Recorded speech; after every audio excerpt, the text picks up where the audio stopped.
Hello mga kaboys. Ikwento ko yung buhay ko nung bago lang akong salta sa Maynila. Galing po akong Baklaran. Gusto kong marating yung Cubao. Ngayon nagtanong ako kung saan yung Cubao. Sumakay ako ng bus. Sabi ko pakibaba ako sa Cubao. Malayo rin pala, nadaanan yung Makati, tsaka sabi ko sa konduktor, Cubao na ho ba to? Mismong doon ako binaba sa may actuator. Cubao na to sir, sabi niya sa akin. Ayun, bumaba kami. Ngayon, yung papasyalan namin yung kaibigan namin, may address pa lang Camyas Road sa malapit doon sa stoplight. Nababa kami ng actuator. Tumawid kami sa kabila. Wala kaming no choice kami. Nagtanong kami doon sa mga nagsasapatos sa nagsasend doon sa may actuator ng mga sapatos.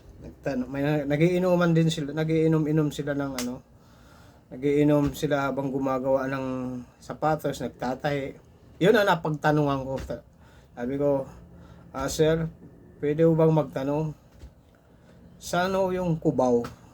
Sabi ko. Sabi nung masama tingin sa akin nung nagsasapatos. Tinitigan ako, sabay shot. Inuulit ko yung tanong ko. Sir, saan yung Cubao? Tiningnan ulit ako nung magsasapatos. Cubao lang, sabi sa akin. Cubao lang, hindi mo alam. Ha? Itong naapakan ko, sabi sa akin, itong naapakan ko, Cubao to.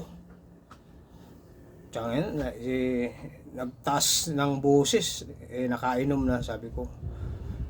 Sabi ko, tatanong lang naman ako sir, sabi ko. Itong Cubao, itong naapakan ko. Medyo na-high blood ako sa tinanungan ko.